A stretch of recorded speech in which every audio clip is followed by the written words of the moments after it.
جی عمیر نیازی صاحب، اب آپ کا کیا خیال ہے کہ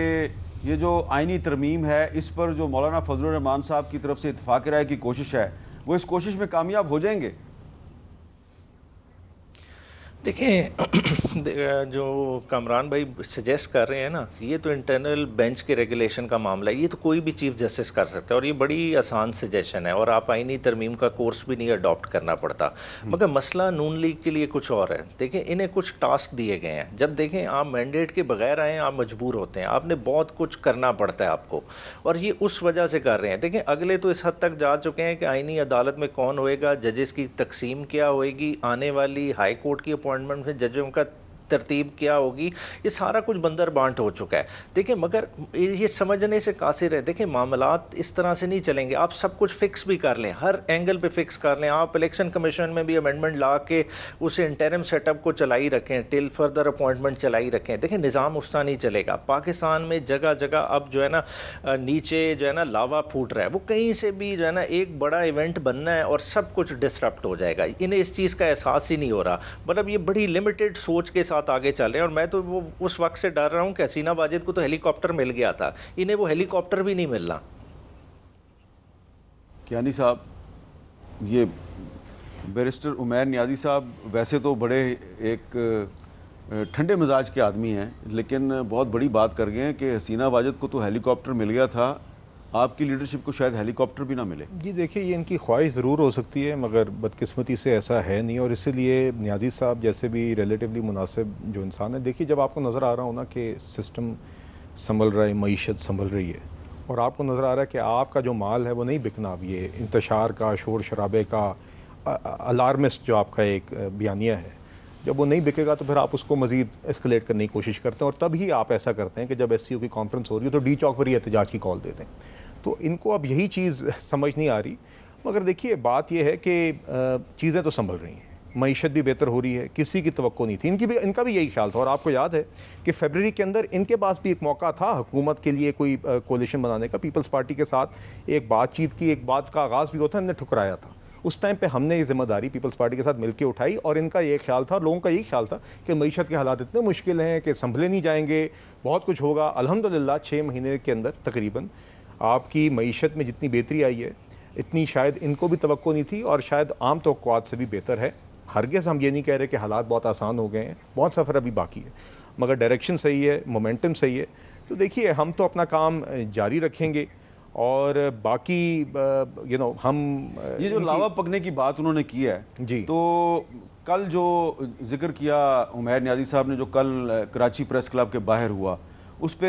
سینیٹر شہری رحمان صاحبہ نے بھی سوری کیا ہے، بختاور بھٹو زرداری صاحبہ نے بھی کہا جی we all condemn and we are all disgusted and ashamed of the violent treatment against peaceful protesters. انہوں نے بھی اس پہ معذرت کی ہے۔ تو آپ کو نہیں لگتا کہ اگر پیپلز پارٹی جو ہے وہ لوگوں سے معافیاں مانگ رہی ہے تو اس کا مطلب ہے کہ اس کو احساس ہے کہ حالات جو ہیں وہ کافی خراب ہو رہے ہیں؟ میر صاحب حالات تو دیکھیے، حالات میں نے جس طرح کہا مشکل ہیں، بہتری کی طرف مشکل ہیں، اور یقیناً جہاں پہ کوئی غیر قانونی چیز ہوتی ہے یا کسی بھی شہری کے ساتھ تو اس کو تو ہم کنڈیم ہی کریں گے نا جی۔ مطلب کہ دیکھیے جس طرح لاہور میں جو ایک کالج کے بچیوں کو مارا گیا، جی آج میرے علم میں نے دیکھا ہے خبروں میں واقعہ، تو دیکھیے یقیناً میں پھر سے کہوں گا جی، اس میں آپ سے بالکل کھلا یہ بات کہوں گا کہ کہیں پہ بھی اگر زیادتی ہوئی ہے، کہیں پہ پولیس بھی اگر ملوث ہے کسی شہری کو ہیوی ہینڈڈنس پہ یا غلط ٹریٹمنٹ پہ، بالکل they should be taken to task. ہم ہرگز بھی یہاں پہ بیٹھ کے کسی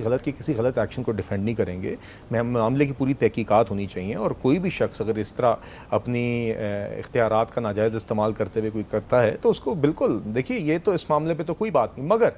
جو کام پی ٹی آئی کرنا چاہ رہی ہے، اب دیکھیے آئینی ترامیم کے اوپر بھی آپ نے بات کی۔ اب آج میرے نزدیک مولانا صاحب کا جو بیان تھا، جو میں نے ان کی خبر ناموں میں بھی اور ادروائز بھی ان کی کچھ ریمارکس دیکھے ہیں، یہ بڑے خوش آئند ہیں۔ دیکھیے ہماری جماعتیں میں ہمیشہ کہتا ہوں کہ سارے اختلافات کے باوجود سیاسی اور جمہوری گفتگو کرنا اہم ایشوز کے اوپر ہم جانتے ہیں، اور ایک چیز جو پچھلے ہفتے ہوئی جو نہایت افسوسناک ہے اور جو عکاسی کرتا ہے کہ پی ٹی آئی اور باقی سب جماعتوں کے اندر ڈیوائڈ کا، کہ فلسطین جیسے اہم معاملے پہ جب آل پارٹیز کانفرنس ہوئی تو سارے اختلافات کے باوجود وہاں پہ JUIF بھی موجود تھی، جماعت اسلامی بھی موجود تھی، ساری جماعتیں موجود تھیں except for P T I. وہاں پہ بھی اس جماعت کی عنان ہے، ان کی شارٹ سائٹڈنس نے ان کو اجازت نہیں دی کہ اس اہم ایشو کے اوپر جس کے اوپر پوری قوم متفق ہے، آپ مجھے بتا دیجئے فلسطین سے زیادہ ان کانٹروورشل معاملہ پورے ملک میں ہے جس کے اوپر پوری قوم اتفاق کرتی ہے، اس اہم ایشو کے اوپر بھی جب یہاں پہ آل پارٹیز کانفرنس ہوئی تو اور ان کو دعوت دی گئی تو انہوں نے اس کو بھی ٹھکرایا۔ تو دیکھیے آپ ان کا ایجنڈا ہی نیگیٹو ہے۔ آئینی ترامیم کے اوپر ہم چاہتے ہیں کہ جتنا براڈ کنسنسس ہو بہتر ہے۔ مولانا صاحب نے جو آج بات کی، دیکھیے گفتگو کے ذریعے ہی آہستہ آہستہ ڈیوائڈ قریب آ رہا ہے، اور انشاءاللہ ہم پر امید ہیں کہ اہم ریفارمز اس کانسٹیٹیوشنل امینڈمنٹ پیکج میں طے کریں گے اور میکسیمم پاسبل کنسنسس کے ساتھ اس کو لے کے آئیں گے۔ اچھا کامران صاحب، یہ جو بات کر رہے ہیں اس وقت عمیر نیازی صاحب، وہ کسی لاوے کی بات کر رہے ہیں کہ جی لاوا پک رہا ہے لوگوں میں، اور آپ کے ایک دوست ہیں ساجد ترین صاحب، بڑے معروف وکیل ہیں، انہوں نے بھی، وہ بی این پی کے لیڈر بھی ہیں بلوچستان نیشنل پارٹی کے، وہ انہوں نے بھی ایک ٹویٹ کیا، وہ کہہ رہے ہیں جی کہ ہمارے جو 2 سینیٹرز ہیں ان کو بھی ڈرایا دھمکایا جا رہا ہے۔ تو یہ جو ڈرانے دھمکانے کے الزامات لگ رہے ہیں، آپ کے خیال میں ان میں کچھ صداقت ہے؟ اب دیکھیے اس وقت تک ہمیں تو کوئی اس طرح سے ڈرایا دھمکایا نہیں گیا یا کسی نے اتنی جرت نہیں کی ہے۔ ٹھیک ہے، ہم مختلف جگہوں پہ انگیج ہیں، مختلف پارٹیز کے ساتھ انگیج ہیں، ایون پی ٹی آئی کے ساتھ انگیج ہیں اور ان کے ساتھ بھی بات کر رہے ہیں، ایون چیزوں کا تبادلہ کر رہے ہیں، اور ہر جگہ پہ نا، اور اس میں کوئی جہاں جہاں پہ کوئی پرابلم آتا ہے، جہاں جہاں پہ کوئی ایشو آتا ہے، اس میں آگے بڑھنے کی کوشش کرتے ہیں یا پیچھے ہٹنے کی کوشش کرتے ہیں تاکہ دوسروں کو سپیس دیا جا سکے۔ ابھی بھی ہماری انڈرسٹینڈنگ یہی ہے کہ جو کچھ پیپلز پارٹی کے ساتھ ہم کریں گے، ہم لے کے پی ٹی آئی کے پاس جائیں گے اور وہ لے کے نون کے پاس جائیں گے۔ اس انڈرسٹینڈنگ کے تحت ہم آگے بڑھ رہے ہیں، مگر یہ کہنا کہ ہم کو کوئی ڈرا رہا ہے، یہ میرا خیال ہے بخیر، ہم اللہ رحم کرے، اللہ کرم کرے، ہم ڈرتے بھی نہیں ہیں مگر ڈرایا بھی نہیں گیا، یہ بات ہے۔